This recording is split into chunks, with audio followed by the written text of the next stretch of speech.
Welcome to another episode of Let the Streets Speak. I'm Jay Arthur, and we have my co-host here, DJ Gargamel. What's up, DJ Gargamel? What's up, Playboy? What's up, playa? Play it. What's up? Shout out to all our listeners out there. You know, we out here in California, but we even have listeners way out there in what was I gonna say? We got Arizona. We got Europe, we got Detroit, we got Chicago. We got Japan. Yeah. Speaking of Chicago, shout out to my boy Reggie_H. Reggie_H. His real name is Ridgley, y'all. Ridgley. Ridgley. I got a question for you. Why do you call it Chicago? Chicago. We hold our A's, man. You know what I'm saying? Like y'all extra hard on the R's out here. Like, all right. Like, what you hit me for? You know, it'd be like extra R's, like 3 R's. So, Chicago, we say, Chicago. like instead of car, we say car. Like, get your ass out the car. All right. You know, CAH. Get your ass out the car. All right. Hey, man, shout out to, is my boy Hazim on? Do we see a Hazim? Can you tell? Hazim? Hakeem? Let's see. We got my boy, man. He's out here in Europe. We're gonna bring him on? Well, I mean, we're gonna do an interview with him, but I just wanted to shout him out. What up, B-boy? No. Hazim, HAZEM_KBH. Well, tell him to send a request if he's in. Well, we gonna get him on next week. Well, there he is. What's up, Hazim? We're gonna get you on next week, right? Can we get you on next week? We're gonna talk about that track you produced with Bilal. You want to bring him in right now? Can we just get a sneak peek real quick? You just log in with us real quick, you know what I'm saying? Just hit that request button. Let's see. Just gonna give a shout out to you real quick. Let me see. Hazi. Okay.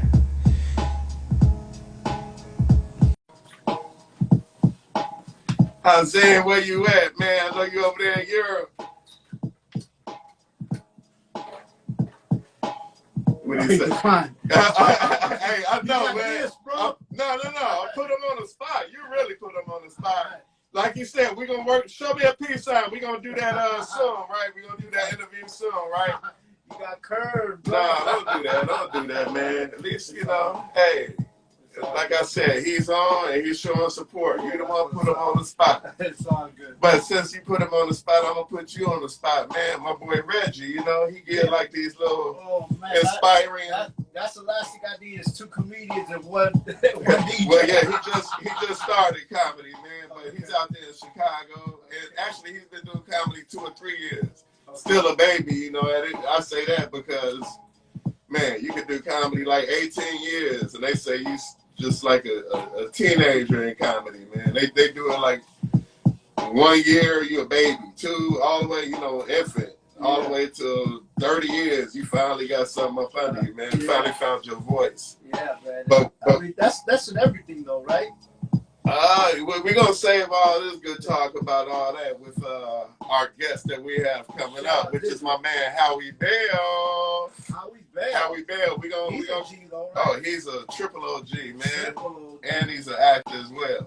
Okay. But I was gonna say with my guy Reggie, he gives these inspiring words every morning on his little IG live, or, you know, and he'll post it, you know. So I just want him to be like, you know, a little, you know, side little thing for us, man. You know, he log on every couple weeks, man, to give us some inspiring words.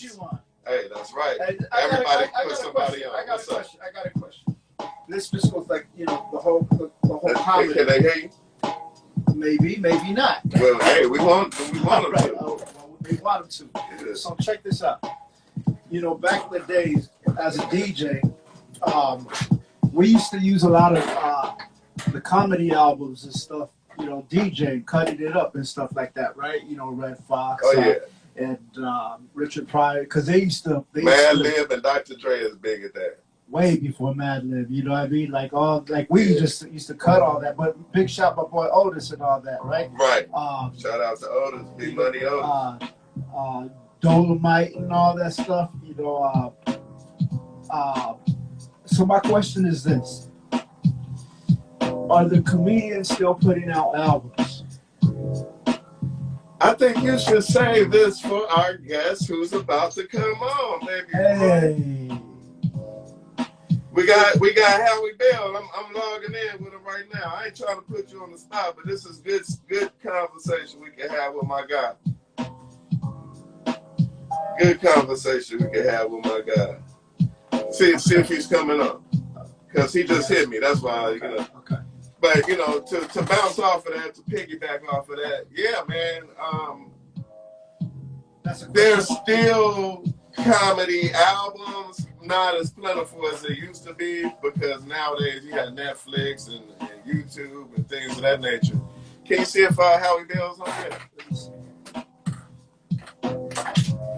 We coming for you, Howie. Fast forward. I don't say pause. Okay, is that my guy? Yeah. Oh, yeah. Yeah.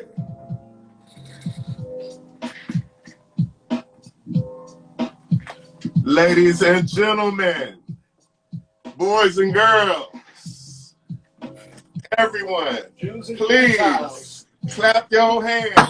These boys on 𝘵𝙀𝙀𝙀.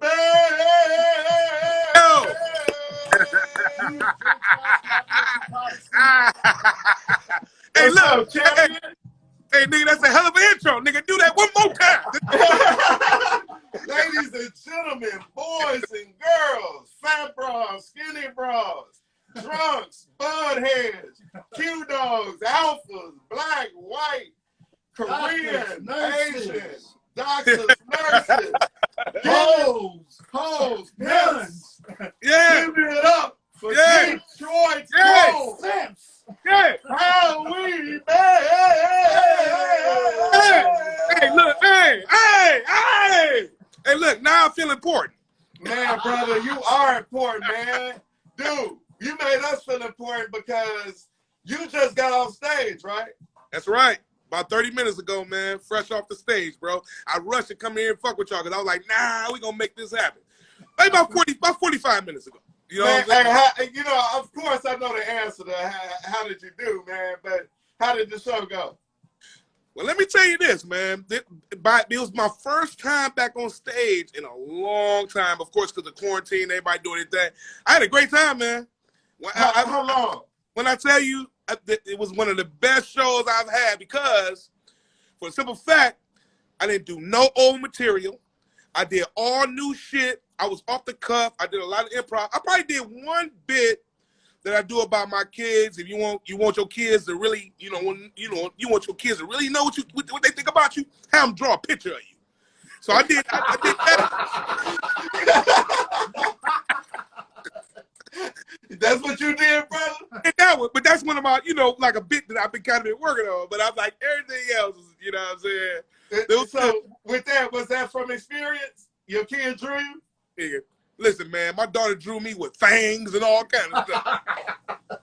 I had blood coming on my mouth. I'm like, who the fuck is that? She's like, that's you. Oh my God. That's hilarious. Yeah, now, as a comedian, we could give jokes, but we can't take them. So I bet you got on her right back, didn't you? Man, listen, man.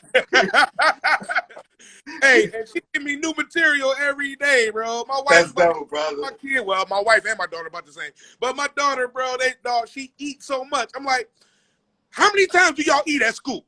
I'm homeschooling now. So I'm like, how many times are you eating when you at school? One time. So while you at home, you need to eat 5 times.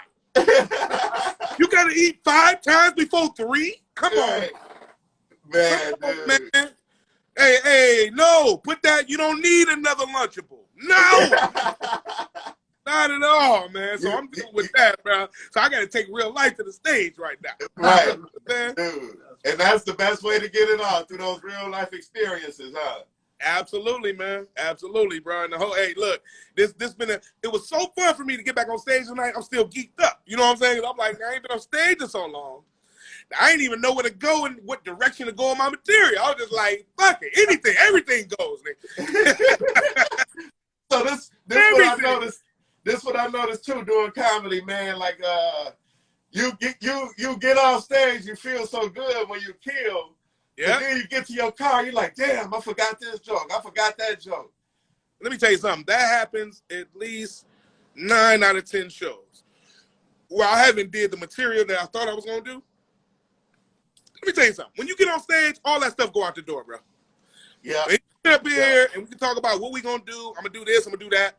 The only way that really works is through television. Like if you're doing TV or if you're doing, you know what I'm saying? Like you're recording something, then you know I gotta do this, I gotta do that, I gotta do this. But when you're in a live audience and these people in there and they happy to be out and we post or in the middle of a pandemic quarantine, bro, just be funny, man. Just be funny.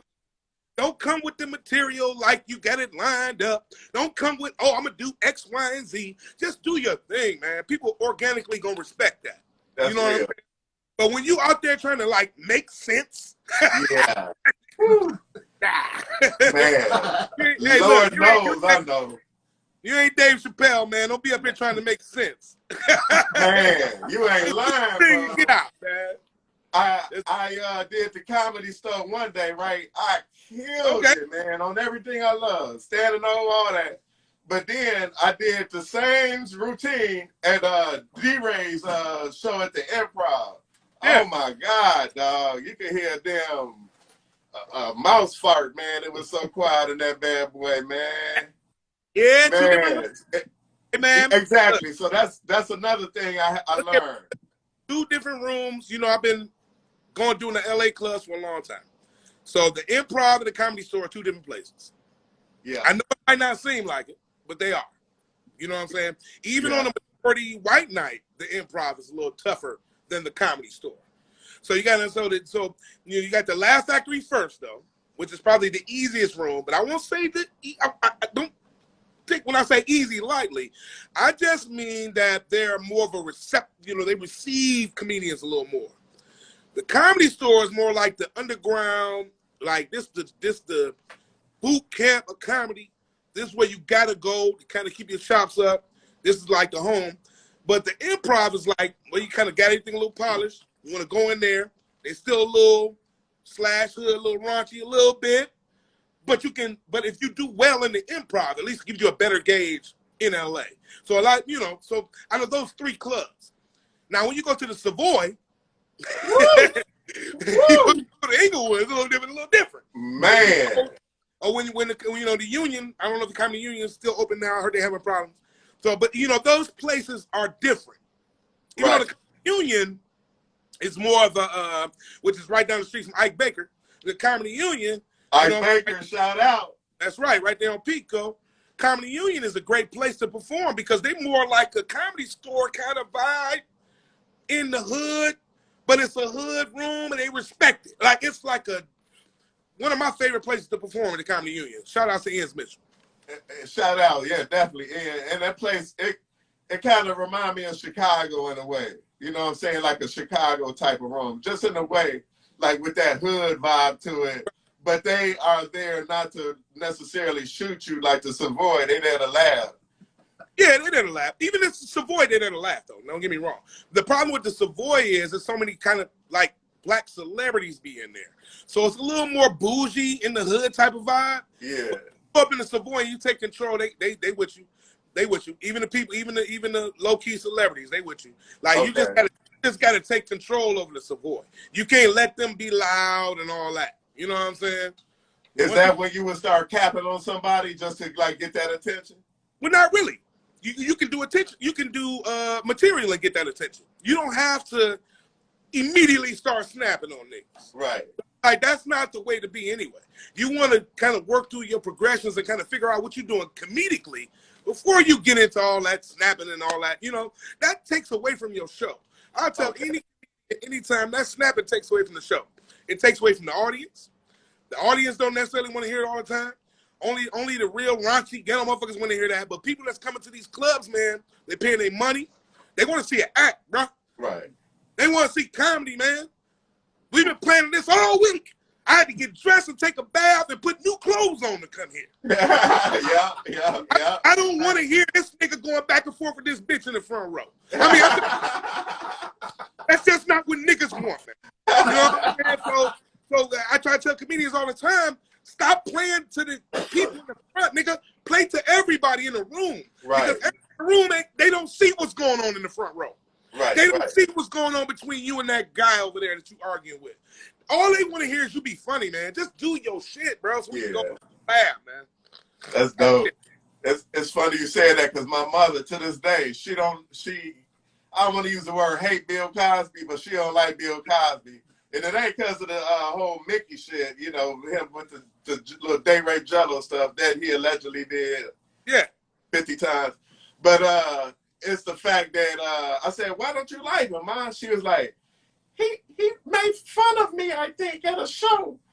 I was like, you don't even know if he was talking about you? He was looking in my direction. I was like, come on, Ma. Your mom, like, that's what you there for a show. She's like, yeah, but not to get talked about. I'm like, damn. You know what? You made a good point. But your mom's went to go see Bill Cosby live, huh? Yeah. That's all right. ill, right? That's all right there. But you know, man, like she took it personal. He didn't mean nothing by it. He don't even. That's what I told her. Know your mom. Right. That's what I said. He was being a comedian, man. He was being a comedian. And when you a comedian, hey, bro, everything rocks. Everything goes. Man. People in the audience, the bartenders, the waitresses, my life, my wife, my dogs, kids, nigga, employee, everything goes when I'm on stage. There is nobody that's safe. Right. That's real. So I ain't necessarily got to snap back and forth with you, but I can snap about my real life. You know what I'm saying? Right. And in the meantime, some people may be casualties of war, but that's it. You know what I'm saying? I mean, that's just what it is, bro. You love me. Don't be mad at me when I get up this stage, because I ain't trying to filter my shit for nobody. You know what I'm saying? It's dangerous now, though, Howie. Like, you got people, man, you know what I'm saying? You got this COVID thing. You got the cancel culture. You got people who like, a lot of people just done lost it mentally, man. Like, I don't know if you could cap on people like you used to back in the day. Yeah, you can. You can still do it. You can still do it. Hey, you know what? See this. You know what you gotta do? This is the difference between back then and now. What you gotta do now is, when you snap on them, you gotta kind of make them feel good again. Like, you know what I'm saying? Like, you tear them down, but you gotta bring them back up, though. You can't just fucking teeth, man. But them shoes cold as hell, though, homie. Yeah, the pants ain't shit, nigga, but that's a nice watch. So that's the way you know, gotta kind of go. You know what I'm saying? Right. You like them big old bras, huh? But she sure smell good. Woo! Yeah, right. There you go. You gotta chop them down and bring them up. You know what I'm saying? That's the difference. Right. The only difference between now and how it was. You know what I'm saying? You just gotta kind of uplift people, because people are dealing with a lot, man. People are emotional right now. People are going through it. They depressed. Yes. So when people come out to a comedy show, bro, right now, they really don't want to get talked about. They just want to have fun. You know what I'm saying? Right. People don't mind being talked about. Yeah. But people just want to have fun, man. Right. You don't want to bully your audience right now, because right now is not the bullying time. Yeah. Time is now to just talk, relax, get on stage and just talk, man, and people with you. That's it right now, man. That's the new vibe right now. Don't bully nobody, man. Just get up there and do your thing. Man, I came up, you know what I'm saying, like since 7th grade with B. Cole, you know what I'm saying? So I seen him go from, you know, his beginning, his very first day doing comedy, all the way to now. Same with Dion Cole. I seen Corey Holcomb when he first started. Man, my top favorite three, dude, was always Godfrey, Kenny Howe, and Tony Schofield, man. I don't know why they used to like have me dying, dog. Hey, man, that ain't a bad top three at all, man. Godfrey, Schofield, and who you say? Kenny Howe. Ah, shit, Kenny. Man. That's who you kind of remind me of, Kenny Howe, in a way, man. Y'all got that like old school basement style that everybody gonna love, like where the uncles rolling, laughing, and the aunties peeing on themselves a little bit. Right. And look, Kenny Howe is my man. You know what I'm saying? Like, I learned from him. Oh, wow. How long you been doing comedy, brother? Yeah, I watched Kenny Howell for years, man. Like, I mean, his style and the way he just keeps going and going. Like, once he catch you, he got you. Like that style is not really around no more in comedy. Yeah, exactly. What would you call that style? Old style now, and it's appreciated if you do it well. You know what I'm saying? So, you know, looking at Kenny Howell and, you know, all the other old school cats, like Tony Roberts was a big influence on me, man. You know, Tony Woods, cats, man. You know what I'm saying? Just looking at them and not trying to steal their style. Right. But trying to see what they have or what are you talking about? Right. Making you so different from everybody else. And that's what I've been studying, man, at least, especially in my older years. I've been watching these guys, man. And I've been telling them, too, I'm watching them. Like, I'm literally like, hey, man, I'm watching you. I'm watching old shit. I'm watching everything y'all doing because if I'm going to improve as a comedian, I want to see what y'all did that was that good. Right, right. Even though I felt like I've had some success in comedy, I want to look at the people that had the real promising success in comedy. The guys that's been doing their thing for years on top of 3 decades. Look at Barbara Carlisle. Look at Barbara Carlisle right now. She just got picked up for the Tiffany Haddish, you know what I'm saying? Yeah. She Ready? Right. Or She Ready, but whatever. They Ready. They Ready. Because Yeah. she was the first one. But this one was They Ready. And it's like, she picked up Dean Edwards, Barbara Carlisle, Tony Woods, you know what I'm saying? A few other people, and comedians that motherfuckers would have forgot about. Right. Working the road, still doing their thing, still funny as hell. Because comedy is one of them things, man, like this, bro. I'm going to tell you like this in real talk, man. I know we ain't got a lot of time, but I'm going to tell you like this. Man, we here, baby. Comedy and stand-up comedians get better with time. Mm-hmm. You hear me? Yeah.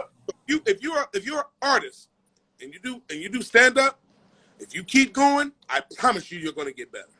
Because it's only befitting. You're constantly working on the craft. You're constantly doing your shit, you know what I'm saying, in front of a live audience. You're constantly working on new material. You're constantly building on your set. You have no choice but to be better. I promise you. If you true to the game, it's going to be true to you. I know that sounds like some old 90s shit, nigga. No, that's real, bro. Old pimp shit right there. True to the game is going to be true to you, man. And that go with everything. You just stay with it. I know so many comedians that dropped out. I mean, I'm talking about niggas that was funny, hysterical. They just quit. Right. You know what I'm saying? Because they wasn't making no money or they wasn't, you know what I'm saying?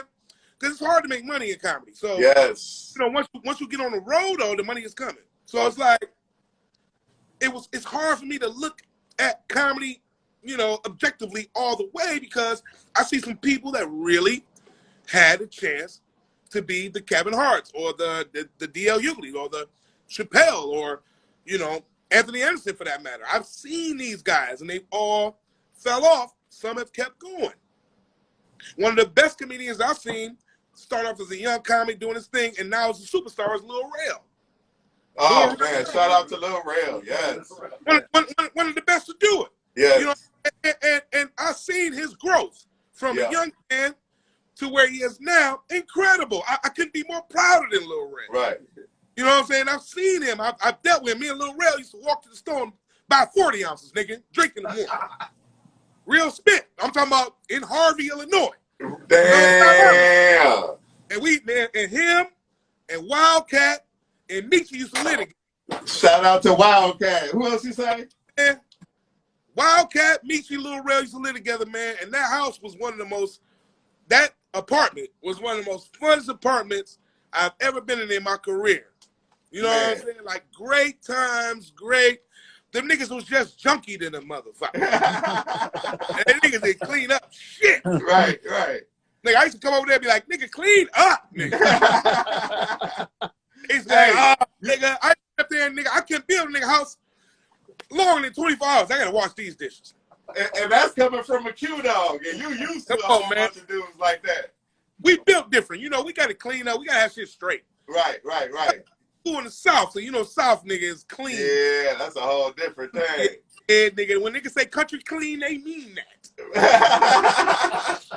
Now, you ever go to country clean, nigga, you scared to drop a piece of lint in that mouth. Yes, yes, yes. That's how that's kind of the pattern you know what I'm saying, which I come from, you know what I'm saying, from being in the South, going to school, pledging, you know, I'm a Q, road to the bruhs. Hey, where did you pledge?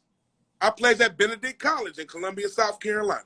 Okay, shout out to Benedict College. Epsilon chapter, spring 92, road to the Qs, the 5 militia masties from the land of pain. Shout out to the Qs. If I was to pledge, that's what I would have pledged. Hey, look, all those niggas still love the I went to Philander Smith, you know what I'm saying? So okay. Yeah, shout out to EQ, Goldie, rest in peace, Artie, all them dudes. Yeah. They was cold-blooded, man. They're good friends. That's man, right. Dog, like, growing up, one of my favorite songs ever in life is Atomic Dog. So every time it play, I'm running to the dance floor dancing.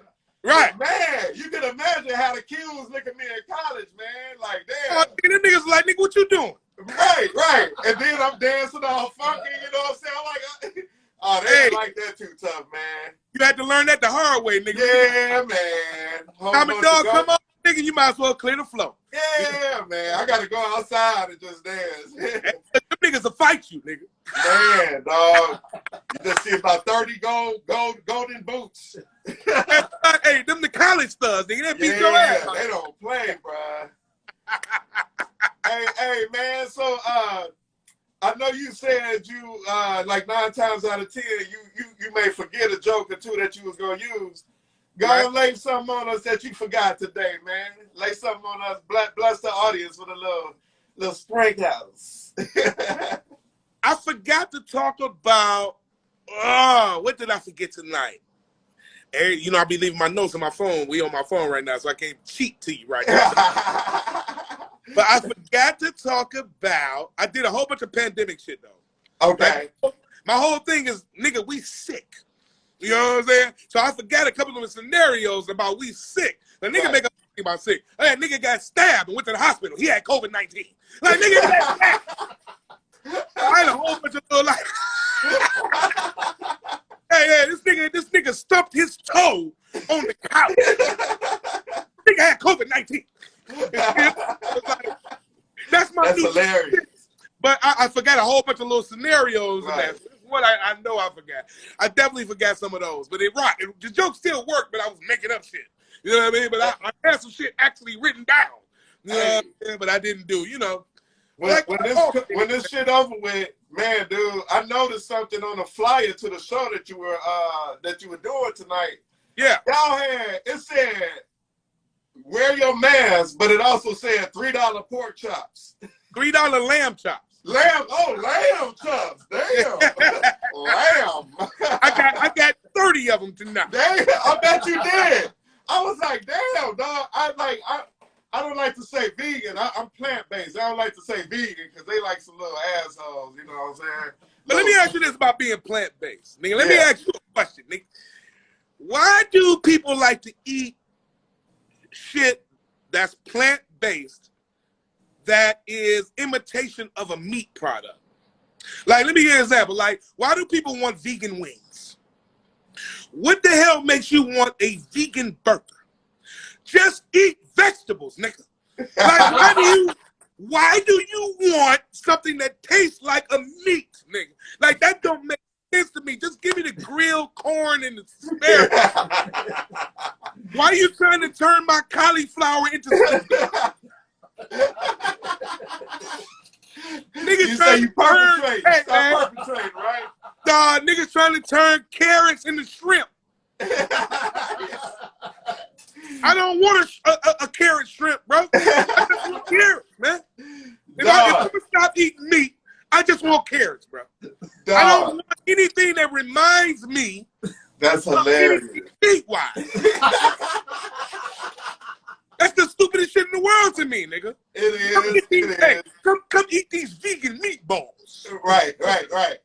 Nigga, just give me a broccoli, nigga. I eat broccoli. May I have a broccoli? Hey, look, cut that broccoli to make it look like a meatball, nigga. I don't want a vegan meatball, nigga. They even got I don't know if you feel me on that. I like I do, bro. I feel you. That's hilarious, man. Because they even got a burger. Hey, look. They put, That's a joke. Hey, look, that's a joke I forgot to do tonight. Say that again. That's a joke I forgot to do tonight. Hey, dog, you got to do that one. That's hilarious, man. Because they got a burger, man. They got beet juice in it. And they say when you fry it, to make it look like blood coming out the meat. Come on, like, man. Well, yeah. That's some old psychological bullshit. It is. You know what I'm saying? Like, for what, man? That shit is for what? Vegan, but I just said a vegan burger that bleeds. That's hilarious. Stupid as hell, dog. It is. I mean, that's the dumbest thing in the world. Just eat the vegetables, man. Just eat the fruit, bro. You don't have to conform some peas into a chicken nugget. That don't make sense, dog. Like, it's the world to me, bro. Right. You know what I'm saying? Like, I don't understand that part of life. It's like how you used to do with your daughter, I'm sure, when you make her lunch, like you put the happy face on her bread or something. Just the psychological thing to make you eat. To make them want to eat. You know? Right. Come on, man. That's hilarious, bro. Come on, man. So, how they expect you to eat them damn lamb chops with a mask on? Listen, niggas take their mask off and drink. In the club, niggas take their mask off and eat. I'm like, niggas getting COVID in between meals, nigga. Nigga, what the fuck? Nigga taking the shit off the sip, nigga. Nigga, you just breathed, nigga. Oh, shit. Hey, they leaning in, giving each other the mafia kisses. What's up, brother? Come on, man. You know, the real brothers give you the bump in the elbow. You know what I'm saying? Right. But people ain't got used to it. They still giving you full-fledged hugs and kisses. Like, we can't do the hugs. You know what I'm saying? I love you, but we can't do it. But my guy Gargamel, he asked me a question earlier. I told him to save it for you, man. So I'm gonna have him hit you with it. I was just saying earlier, you know, me as a DJ, back in the days, we used to cut up all the old school comedian albums, Richard Pryor, Bill Cosby, all that like that. And I was asking Jay right here, in this new era of comedians and whatnot, do you guys still make comic albums? Oh, man. Absolutely. I got a comic album called What Happened to the World. I released it in 2018, I think. 18 or 19, 18, into 18. And it's been doing well, man. How can we get that? You can go online, just Google Howie Bell. It's called What Happened to the World. If you Google Howie Bell album, it'll pop up. You know, What Happened to the World. There's a bunch of links out there, man. And like I said, yes, to answer your question, yes. Comedians do a bunch of comedy albums. A lot of comedians. Marshall Brandon has a comedy album. I don't know if y'all know Marshall Brandon from Connecticut. He lives in New York. I can't remember the name of his album. Ray Gordon has a comedy album. I don't know if you're familiar with Ray Gordon out of Philly. A bunch of brothers have comedy albums, man. Okay. You'd be surprised. More of us have comedy albums now than probably back in the day because it's a little easier to do them now. Right. You know, you don't have to go to a studio. Like, people can do them now a little easier. They can record you at the club. You know what I'm saying? They can cut it and make tracks and all that shit. Whereas before, comic would have to be live. They would have to kind of do a little more. You know, technology has changed. So the technology is easier now for you to produce an album. Technology is, look at this. Look at us right now. Right? Yeah. Right now. We on live right now on a social media platform. Mm-hmm. Whereas to do this, back in the day, would have been like, this would cost you some money. Right. Yeah. Right. For us to be able to sit and do an interview like this live on network television or what have you, this would be a hell of a time slot to pay for. Right. Yeah. We would have to pause for a commercial like twice by now. Damn. You know, figure out, the times have changed. So where things have gotten easier, they also have gotten harder because people are exposed to more now. So people are like, oh, I've seen this guy. I've seen this guy. I've seen him. I've seen everything on YouTube he got. I've seen everything on YouTube he got. I've seen it. So people are a little more spoiled. But if you bring the real shit organically, bad people going to get it. You know what I'm saying? So comedy albums are there. Live performances are still there. It's just the way that we're distributing them now. The distribution is different, so to speak. If that makes sense. So as a DJ, where can we find all these albums? Are they on iTunes, or where are they at again? Absolutely. You go to iTunes. Okay. I'm on Pandora. I'm on iHeartRadio.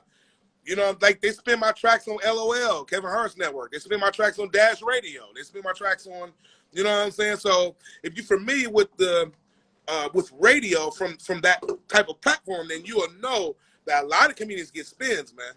You know what I'm saying? Like, it's just some people just not listening to the right shit. If you're still listening to mainstream radio, shoot yourself, because that's not where niggas is at. Right. You know, because mainstream radio is a place for the bullshit. The bullshit. Oh yeah. The bullshit, everything. That's the mind fuck shit. You know what I'm saying? I remember. You want to get on some independent thinking type shit? You want to be on social media or be on that digital radio, international radio. And for a DJ, I think he knows. You know what I'm saying? Exactly. Yeah. Major, like for a hip hop artist, nigga, if you ain't on Shade 45, nigga, what's up with you? Yeah. If you ain't on, you know what I'm saying, LL Cool J shit, you know what I'm saying? Like, you know, Rock the Bells Network, you ain't doing LOL, Kevin Hart shit. What are you doing as a comedian? So there are different levels, man. You know what I'm saying? Different levels to this shit, and the way people expose themselves is different now. You just gotta do a little more work. You can't be lazy. You gotta get a little more work. Just get do this shit. That's all you gotta do. That's all you gotta do. How hard is that, right? Yeah. Yeah. Jay, you got to make an album too, bro. Hey, Howie. So you mentioned a live studio audience. I wanted to mention you're also an actor, right? Can you talk about that? What you've been in, and what's your plans for the future with on screen? Absolutely, man. Absolutely. Oh shit. Well, you know what? You was breaking up a little bit, but I think I got what you said. You asked me. Okay. Let me repeat that. I'm sorry, because we did get a little. You paused a little bit. You breaking up a little bit, but you said I was an actor. Talk about that on screen, all that stuff, right? Yeah, exactly. Yeah. So I was just asking you basically because you mentioned a live studio audience. So I was saying I also know that you're an actor, and I wanted to know what have you been in, and what do you plan on doing on film in the future. Well, you know what, man? It's been a while since I've done a film. I've been in about 7 or 8 films. Some of the most notable ones are ones that never came out. But some people that follow my career, they know that I did a movie called Gangsta Rap, the 𝘃𝙀𝙀. The 𝘃𝙀𝙀, not the documentary. It was a movie about 3 brothers really, that thought that NWA stole their style. Right. And now they coming back to reclaim their shit. So it was like they called it a mockumentary. Okay. So, like, it was a 𝘃𝙀𝙀, but it was really a mockumentary. Right. You know what I'm saying? Like, you know, they follow us around, they had the cameras, the whole thing. And I know y'all familiar with the TV show Black Jesus. Yes. Shout out to Slink. Slink Johnson was my co-star in the movie. Okay. So that was me and Slink Johnson's, I believe it was for him too, our first major motion picture. So me and Slink, this was before Black Jesus. So me and Slink did Gangsta Rap, the 𝘃𝙀𝙀, and he played Murder Mike, and I was Do-Rag. So anybody familiar with the movie, if you ain't seen it, go get it tonight. Check it out. You'll love it. It's a really good sleeper movie. Man, so many celebrities is in it. It was dope, man. You know what I'm saying? And it just never made the big screen. And that's one. That's one. I'm gonna tell you about another notable one that I did that make the video. 2 with the same director. Shout out to my boy Coke Daniels from California. I don't know if you know Damon Coke Daniels, but he actually produced a movie called Who Ate the Potato Salad? It was a whole movie. Yeah. I'm hip to that. That was him. And then he co-produced My Baby's Daddy with Eddie. So he was like, and that was before I did the few movies I did with him. Like I did 3 movies with him. So the first one, do that with Carl Seaton? My Baby's Daddy? That I'm not sure. Okay, yeah, that's I think one of my friends, Carl Seaton, I used to go to school with back in Chicago. I think he also produced that. Okay. Yeah. Wrong. But we did the Gangster Rap documentary, and then we did the second movie I'm talking about. It's called Holly Won't. Oh, not Hollywood, but Holly Won't. Holly Won't. And you can go on Tubi and see that tonight. So if you want to go to Tubi, you just pull up Holly Won't. It's free. And you can watch that. And I actually starred in that. And with these titles, dog, are so ill. Look, Tommy Davidson was in it. I'm not Tommy Davidson, excuse me, I'm sorry. But Tommy Ford was in it. Rest in peace. Rest in peace. Eddie Griffin was in it. Okay, shout out. Man, just for me, Debo was in it. Tiny Lister. Oh, rest in peace, Tiny. Absolutely, man. So it was a really good movie, man. You know what I'm saying? Called Holly Won't. And if you go check that out, that's a movie that I actually starred in from beginning to end. The only movie that I really was like gangster rap I was too, but like this movie was really built around my character. You know what I'm saying? And it never really got out. Never really got no pub. You know, it's still out, like I said, it's on Tubi. And I've had people come to me like, oh my God, that movie I saw, it's a good movie, but it's a sleeper. So right. And the third film that I'm gonna tell you about is a movie that we did centered around. You remember the TV show? Everybody remember this shit. Cheaters. You remember that? Yes, yes. Everybody remember Cheaters. Yes. And all that shit. So I played in the movie, and I played the dude that they actually followed around that cheated on his woman in this third film. You know what I'm saying? So, I mean, now it was just awesome. You talk about film and filmmaking and doing that. Just working in LA, working in the film industry, working on TV shows. I've done dozens of TV shows. And I've dozens of extra work. Like, I've been in the business for a long time. So I moved to LA in 98. So you got to understand, I've been around. So I moved in 97. Yeah. I was doing extra work on Moesha. I was doing extra work on the Gregory Hines show. I was doing extra work with Steve Harvey. Rest in peace, Gregory Hines. Come on, man. Rest in peace, Gregory Hines. My man. Hey, look, Gregory Hines told me, he said, hey, what's your name? I was like, Howie Bell. He's like, you should call yourself Howard. Yeah, take you more seriously. I'm like, God.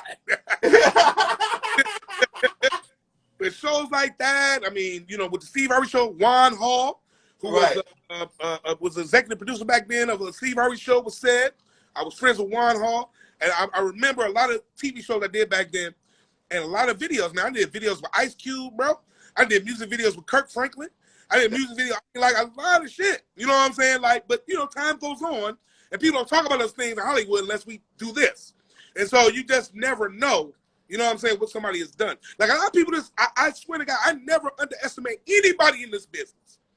Because somebody could be in this business 20, 30, 40 years, bro, and then pop. Pop. Yeah. But everybody thinks they came from out of nowhere. Everybody thinks it's an overnight success when in all actuality, come on, man. You know what I'm saying? These people been for a long time. You know what I'm saying? Tiffany Haddish, boy. Tiffany Haddish. I've been knowing Tiffany Haddish for a very long time. Like, I've been knowing Tiff since basically she started. Yeah. Like, basically, you know what I'm saying? Like, and to see her now where she is absolutely heartwarming. I mean, she's incredible. And most of us have that same shit in us. All we need is an opportunity, man. All the comics need is an opportunity. Most comedians I know are excellent writers. They're excellent stage people, performers. They're thinkers. They're intelligent. They're not racist. They're able to have fun, because if you're a comedian and you're racist, you kind of not a comedian. Right. Because you got to be able to deal with everyone. Right. So to be a racist and a comic is kind of an oxymoron. You know what I mean? Right. So most comedians I know are really on the up and up. They're straightforward. They're really doing good.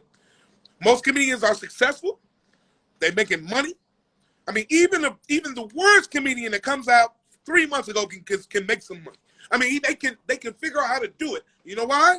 Everybody loves laughter, bro. I don't care if it's not a live performance. You can go on Zoom and do a live performance. You can create your own shit through your social media platform. You can do whatever you need to do to reach your particular audience. Right.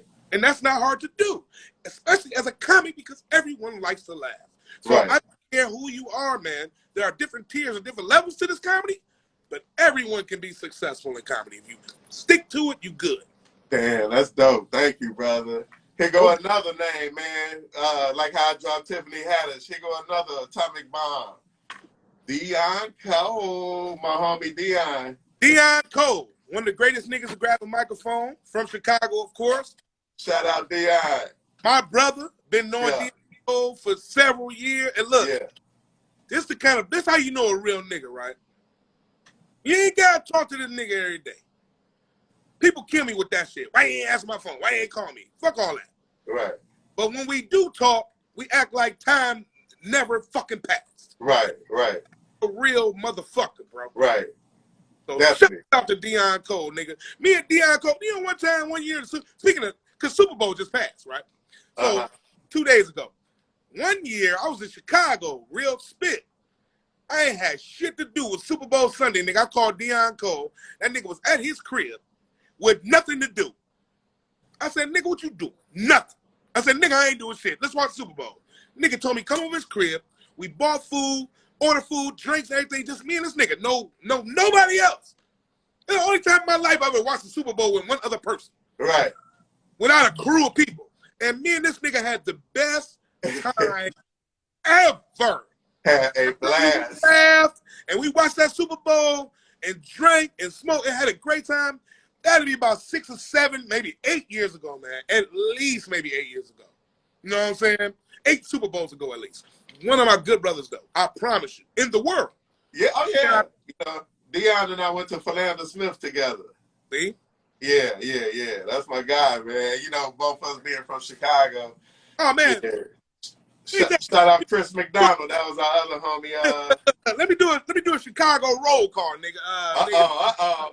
Nigga, come on, let's go. Lil Rel, Michi, Wildcat, Marlon Mitchell,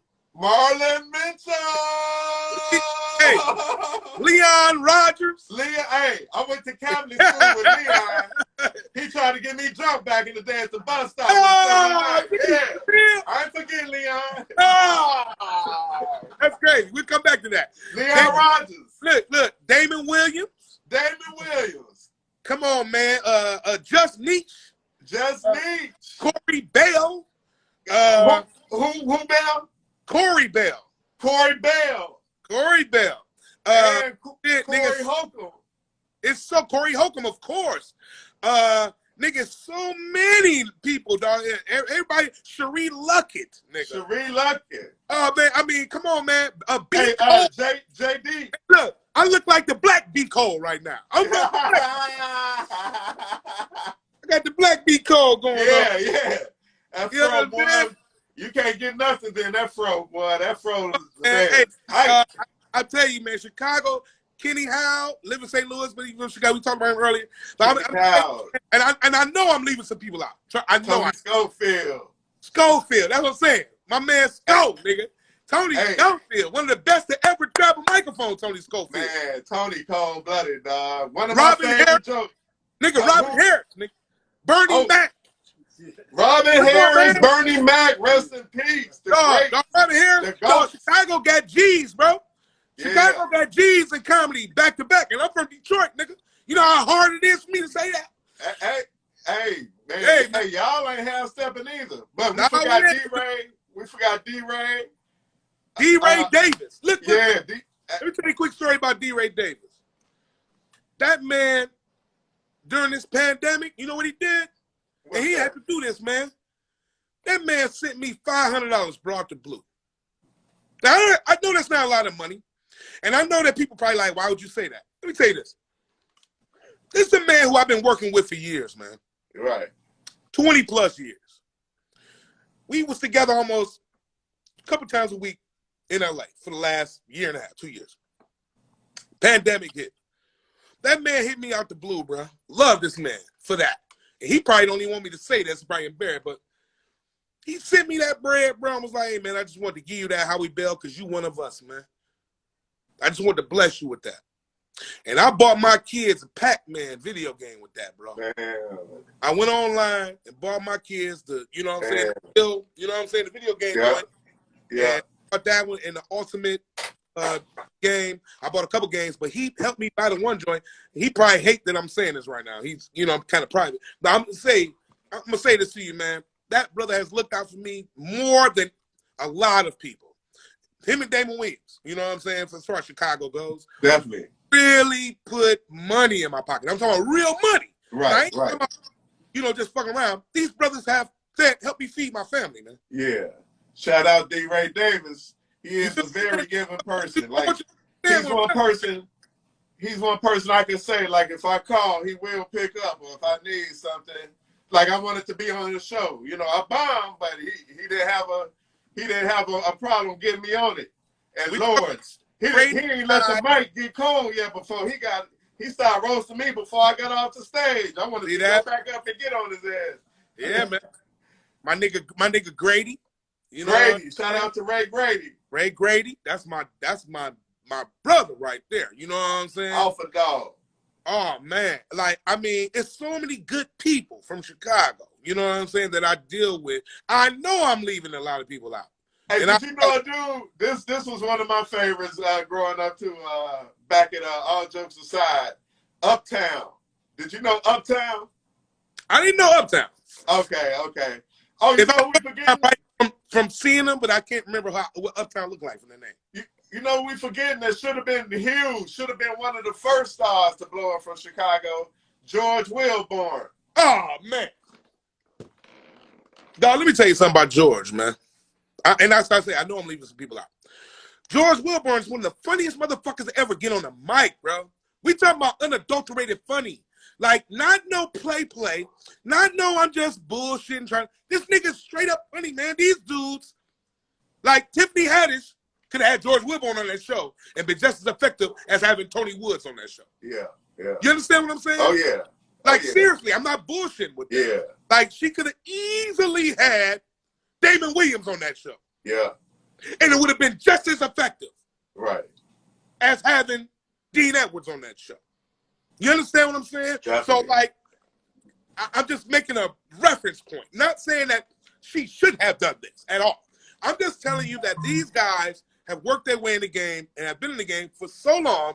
They're professionals. They're staunch professionals. And you can't deal with them. Pound for pound, if you're not ready, they're going to blow you up the stage.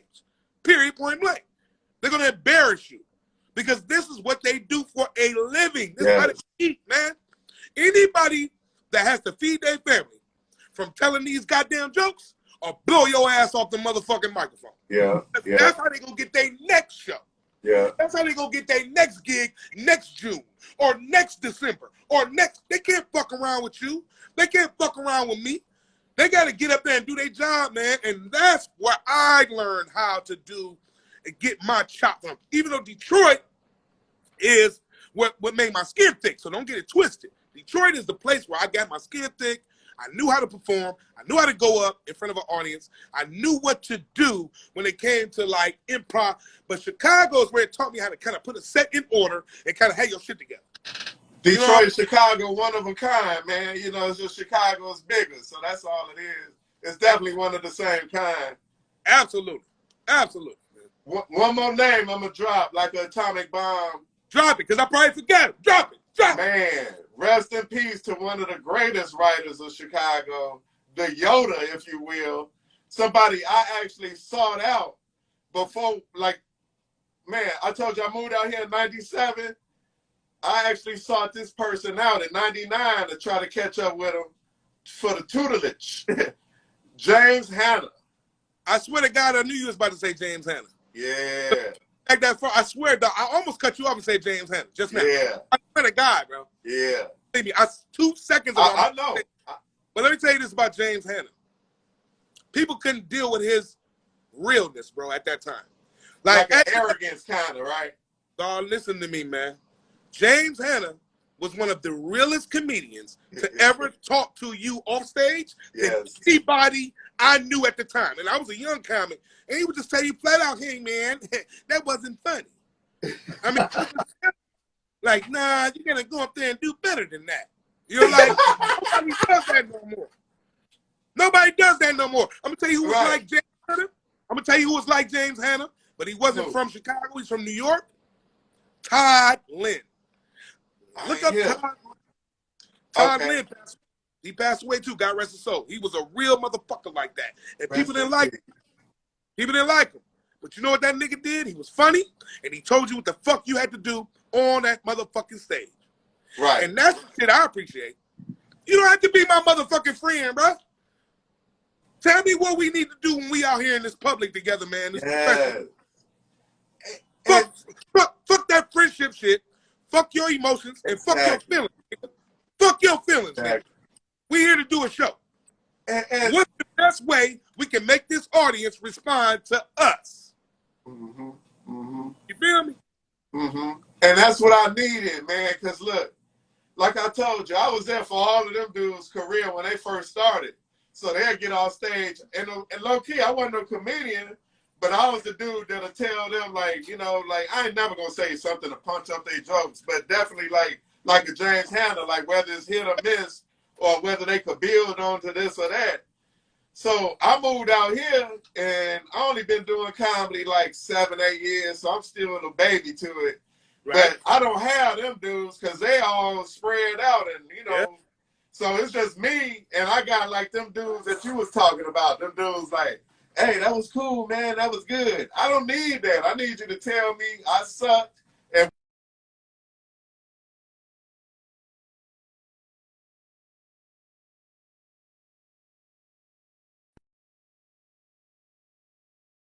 you know how that goes. You know what I'm saying? When you're in Cali, you know, you get off stage, everybody like, oh, that was dope, you did good, isn't that? Come on, man. Like, you just trying to be, you clout chasing right now. You know what I'm saying? Yeah, because, nigga, that wasn't the best set I've had. Nigga. Right. You know, and you've seen me 3 other times, nigga. Yes. You the best I've ever done. You being fake. Yeah. You know what I'm saying? That's and why I could never get good like that. Listen, man, I got real niggas I fuck with in Cali. Yeah. Yorcy Thomas. You know what I'm saying? Jeff Brown. Real niggas I fuck with in Cali. You know what I'm saying? Like real shit. Ron G. You know what I'm saying? Like real dudes, man. Like real dudes that tell you what it is. Right. Come on, man. Howie bet I was good, but you should do this. You know? Yeah. And it's that's iron sharpened iron, nigga. We all playing exactly. in the league. No, we playing in the league. We all in the league. Yes. You trying to tell me a nigga can't help you with your free throw? Right. Right. If you shoot 3 more free throws, nigga, we'll win the game. Or you let me score. You ain't sticking no D on me. You just let me score. You just let me do this? Yeah. Nah, man, put some D, dog. That's real. Talk some shit. Bump me a little bit. That's going to give me my diversity that I need to when I get on that road or I do a major show or I'm somewhere where I don't have y'all around me. That's going to help me be better. Yeah. It's going to help me deliver the craft to the maximum potential that I could deliver it to, man. Right, right. So people get to kill me. I don't give a fuck how long you are in the game. I don't give a fuck how long you been doing this. Where you been. Nigga, you can listen to motherfuckers because they're doing it too. You're not bigger than them. I say it's all the time to comic, man. Just sit back, relax, and be open-minded. Take that criticism from the audience, social media, another comedian, because you know what? Your skin should be thick, comedian. You shouldn't be that sensitive, comedian. Talking to comedians now. Don't be that sensitive, nigga. Take the advice from your mama. Your mama didn't like that joke. Don't get mad at her. It wasn't a good joke, nigga. Right. You know what I'm saying? Come on, man. So, that type of shit, you know, we gotta stay open as comics, man. So between that, you know, like, you know, just people just like, you know, that was good or whatever, brush you off. That and then I, you know, like when before COVID or whatever, I'm a lifeguard. I work at a school. So by the time I get home, it's like 5 o'clock p.m., right? Man, dude, I done got up at 5 in the morning for school. You know what I'm saying? I get home, I'm tired, but then I gotta go to these clubs and do some comedy. And it's like 11 at night. You know what I'm saying? I don't get on to maybe at midnight or something. You sleepy. No, let me tell you something. That sleepy shit will affect your set. I mean, the club sleepy, bro. I fell asleep in the club. And they wake me up like, nigga, you next. Damn. So, I mean, so how do you prepare yourself from being tired and sleepy? Like, I've been running all day. I've been in the studio. I did this. I met with a comedian. I wrote this shit. I did this. I traveled. Nigga, I hopped on the bus. Nigga, I had to do this. I got on the Uber. I went here. I ate there. So now here it is. We 10 o'clock, 11 o'clock at night, and I got the show tonight. Right. I'm sleepy, nigga. I mean, like, that's a reality of comedy. And nobody puts that in there. I'm glad you said that. Because nobody thinks about that. Right. The tired factor. I got to now become another motherfucker. You know what I'm saying? To get my mind right for y'all.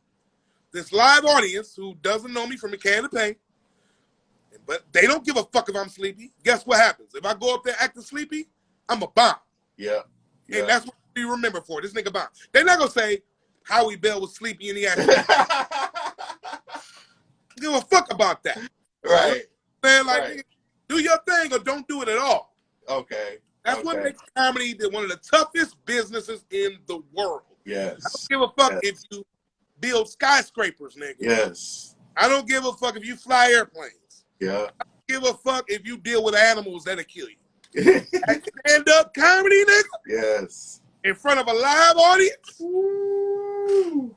That has destroyed the best of human beings. Yes. Yes. And I'm talking about the most confident people that you thought was confident cannot do this in front of this live audience. God. They can't. They getting all kinds of lumps in their throat. They can't breathe. I mean, these niggas about to die and nobody's touched them. Stand-up comedy is a predator, nigga. They kill your ass. Dog. It's been times where I went on stage and I did so well that I don't even remember walking. It's just like I feel like I'm floating through the crowd. You know what I'm saying? Like when it's time to leave. But so you feeling that good, but then there's times where you bomb. And man, look, I swear to God, I walk into my car, I'm talking out loud. Them motherfuckers don't know me. Motherfuckers don't know me. Shit.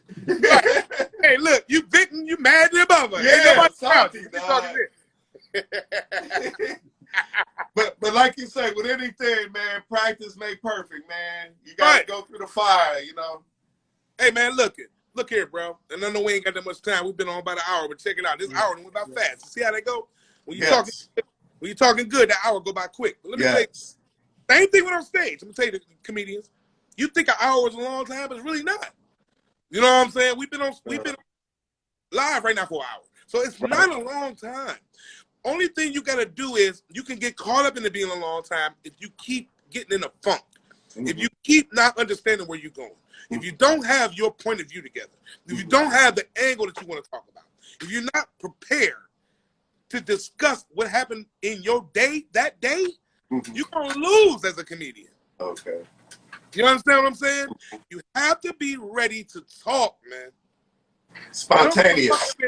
5 minutes or 50 minutes. You got to be ready. Dave Chappelle did comedy for 4 hours, bro. Yeah. I actually think it was 8 hours. 8 hours? Yeah. Wow. Yeah, I think it was 8. See? But 4 real, but 8, you know. Right. Smoking a cigarette and drinking liquor. But he was on stage. He was on stage. Yeah. One of the best to do it. Man, dude. Man, that's like DJ, bro. Trying to prep a set for 8 hours. I just said, what's my man Jerry Law Too Raw? He said it is if you ain't got shit to say. He's right. If you don't have nothing to say, this motherfucking time gonna go by. Nigga, 3 minutes could be an hour. Right. If you don't have nothing to talk about as a stand-up comic, let me tell you this before we leave. I got to drop this. Stand-up comedians better start studying these oratorical speakers. Y'all better start studying these motivational guys, motivational speakers. Start studying these political guys. Start studying people that talk all the time, and we will win. Because all we need to do is put a little funny in between, and we won. Start studying the people that speak a lot. If you don't talk to the people, if you don't look and study the people that talk a lot, you're not going to grasp what you need. Quit looking at all the other comedians, even though looking at other comedians is good, but look at other speakers in other genres of life. Then you will kind of get an overall feeling of what you need to do as a stand-up comic. Okay. Look at these people, man. Look at what they're talking about. Analyze the way they're delivering shit. You don't have to have their same content, but have the same structure, because speech structure is real.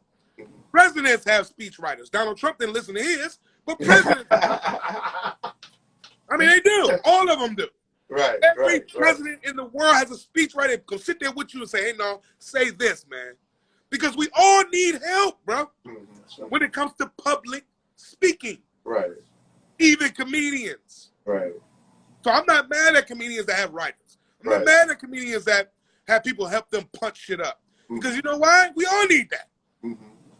Some motherfucker may not be good at speaking in public, but you know he's good at writing. Right. So this nigga helped me write a whole hour. Right. Even though he can't get on stage a whole 3 minutes.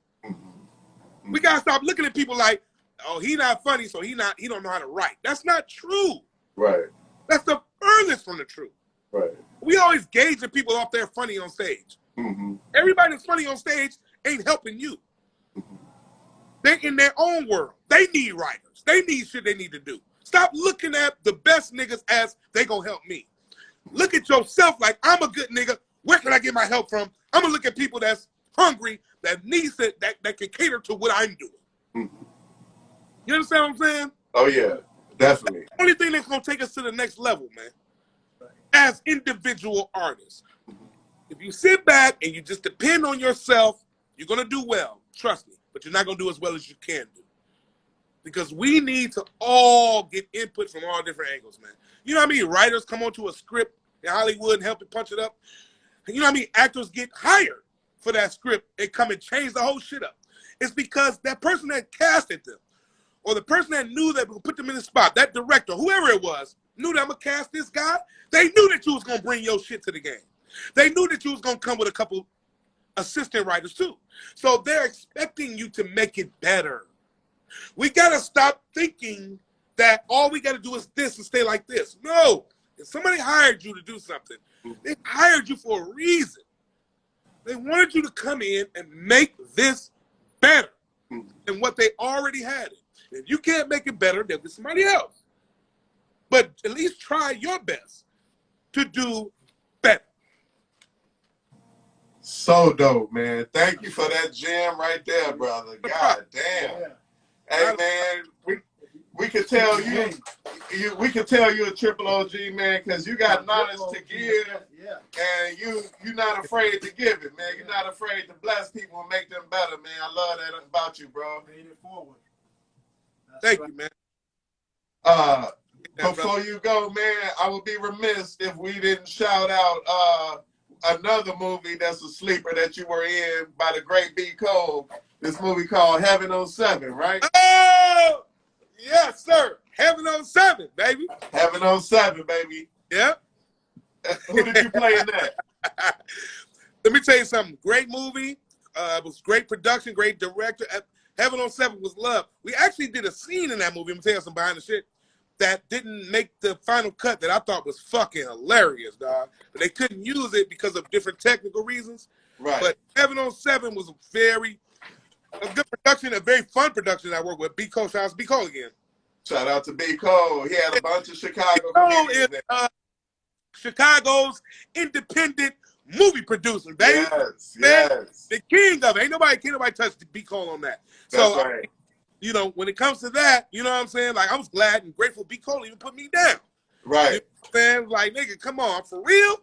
So, you know, I mean, like I said, once again, man, Chicago, Midwest, Detroit, shouts out. Indianapolis, Indiana, Milwaukee, Kelly Kells, my girl over there. Shit, anybody in the Midwest, man. St. Louis, yes. You know, all my people on hot sauce. You know, all my Midwest people. You know what I'm saying? People sleeping. Gary, let's not forget Gary. Let's not forget Gary. Let's not forget Gary. Hey, look. Look, I know we gotta go, but let me tell you this, nigga. I did that club at Gary. This was Michael Jackson's daddy club, Joe Jackson. Joe Jackson's nigga. Damon Williams used to host that a lot, and he. But I'm gonna tell you this: I've done Joe Jackson's about 3-4 times. Every time I went, nigga, it was a fight, and it was Joe, right? Nigga, get your money when I give it to you. Joe, but it is. Not only was it a fight. But the fight would always start and they would always still finish the comedy show. Like, nigga, it was like kick everybody out. I had to fight over. Come on, y'all, get back on the mic. What kind of club is this, nigga? If I could come from doing Gary, Indiana, where they fighting on stage and get back and do it, I can do LA. I can do New York. Oh man, right. That's a piece of cake. Come on now. Exactly. Hey, Howie, man, we really appreciate you, man. Well, you know, I know you got the pork chops over there. You ready to make you a couple pork chop sandwiches? Hey, man, ain't eating no pork chop sandwiches. And look, love to everybody. I stopped smoking blunts, man. 40 days, no blunts. Shout out to Howie. Hey, so what? You just doing papers now? What? I'm on this right here. Oh, snap. Just for those that know, we speaking to the Midwest people. That's not a crack pipe. That's called a bong, okay? That's not a crack pipe. That is a bong, nigga. Right. You know, people back at the crib, he on crack. Hey, look, every time I put the weed in and hit it, I feel like a crackhead. Right. I'm like, nigga, make you feel guilty at the crib, right? Hey, man, shout out. We got to have you again, man. And whenever you want to come here, use our you know, venue for anything, to promote anything, let us know, bro. Yeah, no doubt, man. No doubt, bro. Thank you for all the jams, too. Anytime, bro. You know what I'm saying? You need me here. Hey, look, your man looking like 𝘃𝐶𝐶 over there with shit. I knew it was coming. Hey, Howard, I was like, oh, we got two comedians. I know I'm about to get roasted. We got two comedians. I was like, oh, man, today ain't going to be my day. I'm just going to be quiet today. You good. Triumph. Hey, look, you look like a Dominican nigga that work at the Gap. Hey, yo, I ain't even trying to fight him back today, bro. I ain't got no chances today with two comedians, man. Hey, that shit be all little, you know what I'm saying? He still be lying. That's you, dog. That's you, dog. Like, stop lying, motherfucker. This shit flooding, bro. Right. Hey, look, my girl, Dominican Pineapple just chimed in from down there in the motherfucking Midwest. You know what I'm saying? Dominican Pineapple. Missouri in the house. You know what I'm saying? Missouri, that's my girl. Hey, look, she was like, nigga, you don't look right with hair. Let me tell y'all something. Everybody, I know I said I'm about to leave about 4 times, but everybody, let's talk about my hair for a minute. Niggas was like, nigga, is this a wig? No, nigga. Oh, nigga. What would you call that wig? An anchorman wig. Nah, niggas like, how the fuck? Hey, look, niggas like, how the hell you got a hairline? They're jealous. That's what it is. Jealous. You just start way back here, right? They be having the cow licks and shit. Yeah, man. For real, bro. Like, dog, motherfuckers like, how you growing hair, bro? I'm like, dude, I was traveling. I was a comedian. I traveled. Niggas understand, I did a lot of road work. So I was a really, you may not see me on a lot of TV shows as a late level last like 3 or 4 years, but I've been doing the country. Like, literally. Like, I'm, one of the regulars that kind of frequent a lot of different regions of the country. So I was traveling a lot. So I was like, I cut my hair, man. I can't keep up with no shit like this on the road, doing 2-3 shows a week. Bald head. Yeah, so and what's the use? What's the use right now? Big use. So I'm like, so I'm going to probably cut this off eventually again. Man, you're going to have braids. You're going to have you some D'Angelo braids. Like some braids? Nah. So the prison braids. Hey, look, the braids going to make me look like an old young nigga. So when them niggas trying to look young, nigga trying to still look young, nigga. Hey, anytime your braids got gray in them, nigga. It's a wrap, right? It's a wrap. That's what you got to just for men. No just for men. You just don't get the braids. Hey, somebody just, this is my girl Shy, Tommy Mine. That's what Nate Jackson's super funny comedy club in Tacoma. Shouts out to my man Nate Jackson, my frat brother, Root to the Q's. Shout out Nate Jackson. And I know his comedy club tried to open up before the pandemic, but I know he's coming back now. So what's the name of that club? He really put a lot of work into it. Following him doing this, he was supposed to open it, but now he's good. His grand opening is coming up again, like re-grand opening. And what's the name of the club? It's called Super Funny Comedy Club. And it's located where? Tacoma, Washington. Super Funny Comedy Club, Tacoma, Washington. Nate Jackson. Y'all heard that, y'all. Go follow Nate Jackson. That's Super right. Funny Comedy Club, Tacoma, Washington. Where you gonna be in next, brother? That's right. I'm in Detroit, man, right now. So I got Valentine's weekend. It's this weekend. So me, Pierre Edwards. Everybody familiar with that? So me and Pierre Edwards got a show this weekend in Detroit. He's headlining. I'm featuring for him Friday night. And then Saturday I'm off, and then I'm hosting the show Sunday on Valentine's Day. So I'm working with Pierre Edwards this weekend in Detroit, Burt's Warehouse, man. Me, Pierre Edwards, Foolish, and Mike Bonner. Hell of a fucking wow. Hell of Mike Bonner. Yes, Shout sir. out Mike Bonner, boy. Yes, sir, man. Yes, sir, dog. Hey, Pierre, man, he's another triple OG in this comedy game. And he got a cousin, too, that I met was funny as hell, T-Rex. Oh, T-Rex, let me tell you about him, bro. T-Rex is an animal. Yes, yes. He got that JB Smooth type of energy. He got he really got his own energy. Right. I hate to compare comedians to comedians, but him and JB Smooth have something innate in them. You know what I'm saying? Where they kind of different. Yeah. You know what I'm saying? So Yeah. I mean, T-Rex reminds me of that kind of shit. Like when he gets on stage, bro, it's unadulterated. He's going for pure humor. He don't give a fuck about black, white, that nigga. Let's just laugh. And I admire that so much about T-Rex. Yeah. And you know what I'm saying? I mean, they just got that. Two of the funniest light skinned niggas ever grabbed the mic. That's dope. And Foolish is a bad boy too, man. That's another light skinned funny nigga. Yeah. Man. Absolutely. Shout out Jay Dilla brother-in-law, Bobo Lamb. Bobo Lamb. What up, Bobo Lamb? Bobo Lamb, one of the funniest niggas that ever grab a mic, man.